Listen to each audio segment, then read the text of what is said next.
Hi, my name's Anna Mathur. I'm a psychotherapist, an author and a mum of 3, and I am the Superdrug Edit Issue 4 cover star. So my Instagram success began when I just had my second baby and I wanted just something to scroll through, to be honest, in the middle of the night when I was awake and everyone else was asleep. And I began to read different experiences of motherhood that I felt reflected my own. So I started sharing a little bit of my own mental health journey, my own motherhood journey, along with my psychotherapeutic knowledge and understanding. Unlike a lot of therapists, I do tend to share quite a bit of my own mental health journey on my social media. And the reason for this is that I cannot talk about my clients, and I feel very confident in talking about some of those taboo things like intrusive thoughts and guilt and maybe moments of maternal rage, because I know with total confidence that I am not alone. And not only that, I understand some of the reasons why we have these feelings, and even more so, I know some of the things that we can do to help ourselves.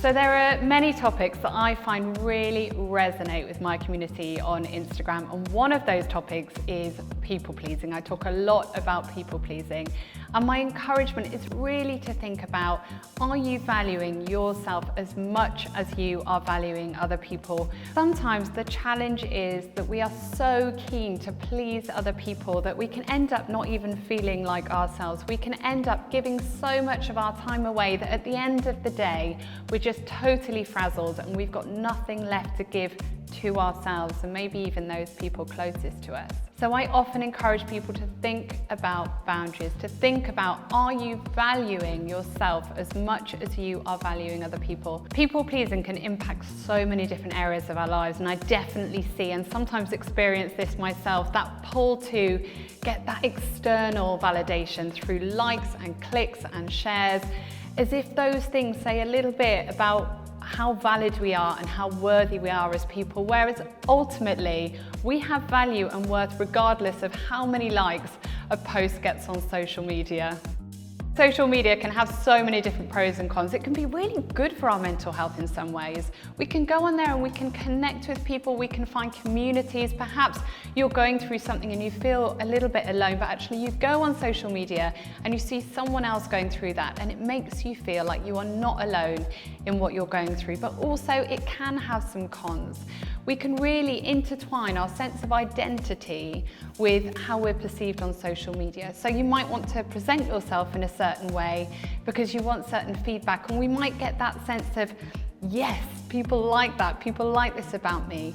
Whereas in truth, all of that validation we're seeking is external. These people so often, they don't even know us, or they might not know us well, and it is far better either to work on finding ways to give ourselves that validation, to give ourselves that sense of worth and encouragement, and just to make sure that we're seeking that from people who really, really know us.